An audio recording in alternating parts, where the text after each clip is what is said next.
산, 이효석. 나무하던 손을 쉬고 중실은 발 밑에 깨금나무 포기를 들쳤다. 지천으로 떨어지는 깨금알이 손 안에 오르르 들었다. 익을 대로 익은 제철의 열매가 어금니 사이에서 오도독 두 쪽으로 갈라졌다. 돌을 집어 던지면 깨금알같이 오도독 깨어질 듯한 맑은 하늘, 물고기 등같이 푸르다. 높게 뜬 조각구름대가 해변에 뿌려진 조개껍질같이 유넌스럽게도 한편에 옹졸봉졸 몰려들있다. 높은 산등이라 하늘이 가까우련만 마을에서 볼 때와 일반으로 멀다. 9만 리일까 10만 리일까. 골짜기에서의 생각으로는 산기슭에만 오르면 만져질 듯하던 것이 산허리에 나서면 단번에 9만 리를 내빼는 가을 하늘. 산속의 아침나절은 졸고 있는 짐승같이 막막은 않아 숨결이 은근하다. 휘어탄 산등은 누워있는 황소의 등허리요, 바람결도 없는데 쉴 새 없이 파르르 나부끼는 사시나무 잎새는 산의 숨소리다. 첫눈에 띄는 하얗게 분장한 자작나무는 산속의 일색. 아무리 단장한 데야 사람의 살결이 그렇게 휠 수 있을까? 수북 들어선 나무는 마을의 인총보다도 많고 사람의 성보다도 종자가 흔하다. 고요하게 무럭무럭 걱정 없이 잘들 자란다. 산오리나무, 물오리나무, 가락나무, 참나무, 졸참나무, 박달나무, 사스레나무, 떡갈나무, 무치나무, 물가리나무, 쌀이나무, 고로쇠나무. 골짜기에는 신나무, 아그베나무, 갈매나무, 개온나무, 엄나무. 산등에 간간히 섞여 어느 때나 푸르고 향기로운 소나무, 잣나무, 전나무, 노간주나무. 걱정 없이 무럭무럭 잘들 자라는 산속은 고요하나 웅성한 아름다운 세상이다. 과실같이 싱싱한 기운과 향기, 나무 향기, 흙냄새, 하늘 향기. 마을에서는 찾아볼 수 없는 향기다. 낙엽 속에 파묻혀 앉아 깨그물을 알뜰히 봐주는 중실은 이제 새삼스럽게 그 향기를 생각하고 나무를 살피고 하늘을 바라보는 것이 아니었다. 그런 것은 한데 합쳐 몸에 한빡 젖어들어 전신을 가지고 모르는 결에 그것을 느낄 뿐이다. 상과 몸이 빈틈없이 한데 얼린 것이다. 눈에는 어느 결엔지 푸른 하늘이 물들었고 피부에는 산 냄새가 배었다. 발심할 때의 집북더기보다도 부드러운 나뭇잎, 여러 자기 피로 쌓이고 쌓인 깨금잎, 가랑잎, 떡갈잎의 부드러운 보려 속에 몸을 파묻고 있으면 몸뚱어리가 마치 땅에서 솟아난 한 포기의 나무와도 같은 느낌이다. 소나무, 참나무, 총중에 한 대의 나무다. 두 발은 뿌리요, 두 팔은 가지다. 살을 베면 피 대신에 나무찐이 흐를 듯하다. 잠자코 섰는 나무들의 주고받은 은근한 말을, 나뭇가지의 고개짓하는 뜻을, 나뭇잎에 소곤거리는 속심을 총중의 한 포기로서 넉넉히 짐작할 수 있다. 해가 뛸 때에 즐거워하고 바람 불 때에 농탕치고 날 흐릴 때 얼굴을 찡그리는 나무들의 풍속과 비밀을 역력히 번역해낼 수 있다. 몸은 한 포기의 나무다. 벼랑간 부드득 솟아오르는 힘을 느끼고 중실은 벌떡 뛰어 일어났다. 쭉 혀는 내 활개에 힘이 뻗쳐 금시에 그대로 하늘에라도 오를 듯 싶었다. 넘치는 힘을 보낼 곳 없어 할 수 없이 입을 크게 벌리고 하늘이 울려라 고함을 쳤다. 땅에서 솟는 산 전기의 힘찬 단순한 목소리다. 산이 대답하고 나뭇가지가 고갯짓한다. 또 하나 그 소리에 대답한 것은 맞은편 산허리에서 불시에 푸드득 날아뜨는 한 자웅의 꽝이었다. 살찐 까투리에 꽁지를 물고 나는 장기의 오색 날개가 맑은 하늘에 찬란하게 빛났다. 살찐 꿩을 보고 중실은 문득 배가 허출함을 깨달았다. 아래편 골짜기 개울 옆에 간직하여둔 노루고기와 가랑잎 새에 싸둔 개꿀이 있음을 생각하고 다시 낫을 집어들었다. 첫 참때까지에는 한 점은 채워놓아야 파장되기 전에 읍내에 다다르겠고 팔아가지고는 어둡기 전에 다시 산으로 돌아와야 할 것이다. 한참 쉰 뒤라 팔에는 기운이 남았다. 버스럭거리는 나뭇잎 소리가 품 안에 요란하고 맑은 기운이 몸을 한바탕 몇감긴 것 같다. 산은 마을보다 몇 곱절 살기가 좋은가. 산에 들어오기를 잘했다고 중실은 생각하였다. 세상에 머슴살이 같이 이속 적은 생업은 없다. 싸울래 싸운 것이 아니라 김영감 편에서 투정을 건 셈이다. 지금 와보면 처음부터 쫓아낼 의사였던 것이 확실하다. 중실은 머슴 산지 7년에 아무것도 준 것 없이 맨주먹으로 살던 집을 쫓겨났다. 원통은 하였으나 애통하진 않았다. 해마다 사경을 또박또박 받아본 일이 없다. 옷 한 벌 버젓하게 얻어 입은 적 없다. 명절에는 놀이할 돈도 푼푼이 없이 늘 개보름 쇠듯 하였다. 장가들이고 집 사고 살림을 내준다는 것도 헛소리였다. 첩을 건드렸다는 생뚱 같은 다짐이었으나 그것은 처음부터 계책한 억지요. 졸세게 등글개 따위에는 손댈 염도 없었던 것이다. 빨래하러 갔던 첩과 동구 밖에서 마주쳐 나무찜을 지고 앞서고 뒤서서 돌아왔다고 의심받을 법은 없다. 첩과 수상한 놈팡이는 도리어 다른 곳에 있는 것을 애매한 중실에게 엉뚱한 분풀이가 돌아온 셈이었다. 가살스런 첩의 행실을 휘어잡지 못하고 늙은 막판에 속 태우는 영감의 신세가 하기는 가엾기는 하다. 더욱 엉클어질 안미를 생각하고 중실은 차라리 하직하고 나온 것이었다. 넓은 하늘 밑에서도 갈 곳이 없다. 제일 친한 곳이 늘 나무하러 가던 산이었다. 집북더기보다도 부드러운 두툼한 나뭇잎의 맛이 생각났다. 그 넓은 세상은 사람을 배반할 것 같지는 않았다. 빈 지게만을 걸머쥐고 산으로 들어갔다. 그 속에서 얼마 동안이나 견딜 수 있을까가 한시험도 되었다. 박중골에서도 올이나 들어간 마을과 사람과는 인연이 먼 산협이다.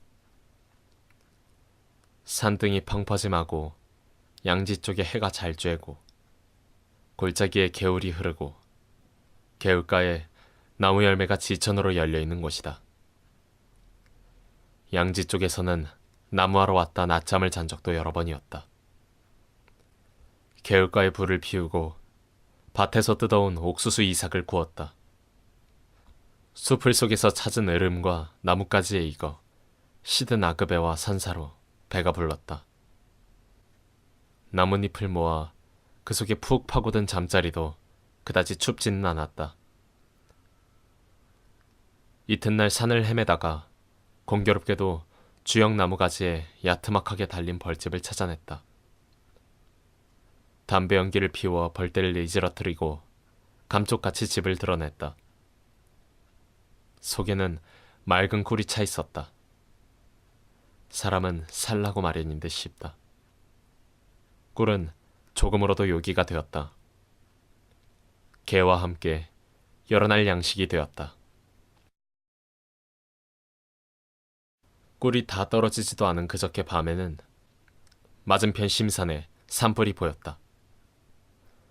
백일홍같이 새빨간 불꽃이 어둠 속에 가깝게 솟아올랐다. 낮부터 타기 시작한 것이 밤에 들어가서 겨우 알려진 것이다. 누에에게 먹히는 뽕잎같이 아물아물 헤어지는 것 같으나 기실은 한자리에서 아롱아롱 타는 것이었다. 아귀의 혀끝같이 널름거리는 불꽃이 세상에도 아름다웠다. 울 밑의 꽃보다도 비단결보다도 무지개보다도 맨드라미보다도 곱고 장하다. 중실은 알 수 없이 신이 나서 몽둥이를 들고 산등을 따라 오르고 골짜기를 건너 불 붙는 곳으로 끌려 들어갔다. 가깝게 보이던 것과는 딴판으로 꽤 멀었다. 불은 산등에서 산등으로 들러붙어 골짜기로 타내려갔다. 화기가 확확 튀어 가까이 갈 수 없었다. 후끈후끈 무더웠다. 나무 뿌리가 탁탁 튀며 땅이 쨍쨍 울렸다. 민초란 자작나무는 가지가지에 불이 피어올라 한 포기의 산호수 같은 불나무로 변하였다. 헛되이 타는 모두가 아까웠다. 중실은 어쩌는 수 없이 몸뚱이를 쓸데없이 휘두르며 불테두리를 빙빙 돌 뿐이었다. 불은 힘에 붙이는 것이었다. 확실히 간보람은 있었다. 그을린 노루 한 마리를 얻은 것이었다. 불테두리를 뚫고 나오지 못한 노루는 산골짜기에서 뱅뱅 돌아 결국 불벼락을 맞은 것이었다. 물론 그것을 얻을 때는 불도 거의 다 탄 새벽이었으나 외로운 짐승이 몹시 가엾었다. 그러나 이미 죽은 후의 고기라 중실은 그것을 짊어지고 산으로 돌아갔다. 사람을 살리자는 신의 뜻이라고 비좋게 생각하면 그만이었다. 여러 날 동안에 흐뭇한 양식이 되었다. 다만 한 가지 그리운 것이 있었다. 짠맛, 소금이었다. 사람은 그립지 않으나 소금이 그리웠다. 그것을 어쩌는 생각으로만 마음이 그리웠다. 힘 잘하는 데까지 지었다. 20리기를 부지런히 걸으려니 잔등에 땀이 내배었다. 걸음을 따라 나무찜이 휘청휘청 앞으로 휘었다. 간신히 파장전에 대었다. 나무를 판 때의 마음이 이날같이 즐거운 적은 없었다. 물건을 산 때의 마음도 이날같이 즐거운 적은 없었다. 그것은 짜장 필요한 물건이기 때문이다. 나무판 돈으로 중실은 감자말과 좁쌀되와 소금과 남비를 샀다. 산속의 호젓한 살림에는 이것으로서 조칼이라고 생각되었다. 목숨을 이어가는데 헤어쯤이 없으면 어떨까도 생각되었다. 올 때보다 집이 단출하여 지게가 가벼웠다. 술집 골방에서 왁자지껄하고 싸우는 것도 전과 다름없다. 이상스러운 것은 그런 거리의 살림살이가 도무지 마음을 당기지 않는 것이다. 앙상한 사람들의 얼굴이 그다지 그리운 것이 아니었다. 무슨 까닭으로 산이 이렇게도 그리울까? 편벽된 마음을 의심도 하여 보았다. 그러나 별로 이치도 없었다. 덮어놓고 양지 쪽이 좋고 자작나무가 눈에 들고 떡갈잎이 마음을 끄는 것이다. 평생 산에서 살도록 태어났는지도 모른다. 김영감의 그 후의 소식은 물어낼 필요도 없었으나 거리에서 만난 박서방 입에서 우연히 한 구절 얻어듣게 되었다. 병든 등글게 첩은 기어코 김영감의 눈을 감추어 최석이와 주랭랑을 놓았다. 종적을 수색 중이나 아직도 오리무중이라 한다. 사랑방에서 고시렁고시렁 잠을 못 이룰 60 노인의 꼴이 측은하게 눈에 떠올랐다. 애매한 머슴을 내쫓았음을 뉘우치리라고 생각되었다. 그러나 중실에게는 물론 다시 살로 들어갈 뜻도 노인을 위로하고 싶은 친절도 가지기 싫었다. 다만 거리의 살림이라는 것이 더 한층 어수선하게 여겨질 뿐이었다. 산으로 향하는 저녁길이 한결 개운하다. 개울가에 남비를 걸고 서투른 솜씨로 지은 저녁을 마쳤을 때에는 밤이 저기 어두웠다. 깊은 하늘에 별이 총총 돋고 초생달이 나뭇가지를 올가미 주었다. 새들도 깃들이고 바람도 자고 개울물만이 쫄쫄쫄쫄 숨쉰다. 검은 산등은 잠든 황소다. 등걸불이 탁탁 튄다. 나뭇잎 타는 냄새가 몸을 휩싸며 구수하다. 불을 쬐며 담배를 피우니 몸이 훈훈하다. 더 바랄 것 없이 마음이 만족스럽다. 한 가지 욕심이 솟아올랐다. 밥 짓는 일이란 머슴에 할 일이 못 된다. 사내 자식은 역시 밭 깔고 나무하는 것이 옳은 것이다. 장가를 들려면 이웃집 용녀만한 색시는 없다. 용녀를 데려다 반미를 맡길 수밖에는 없다고 생각하였다. 용녀를 생각만 하여도 즐겁다. 궁리가 차례차례로 솔솔 풀렸다. 굵은 나무를 베어다 껍질째 토막을 내 양지 쪽에 쌓아 올려 단간에 조촐한 오두막을 짓겠다. 펑퍼짐한 산허리를 일궈 밭을 만들고 봄부터 감자와 귀리를 갈 작정이다. 오랍들에 우리를 세우고 염소와 돼지와 닭을 칠 터.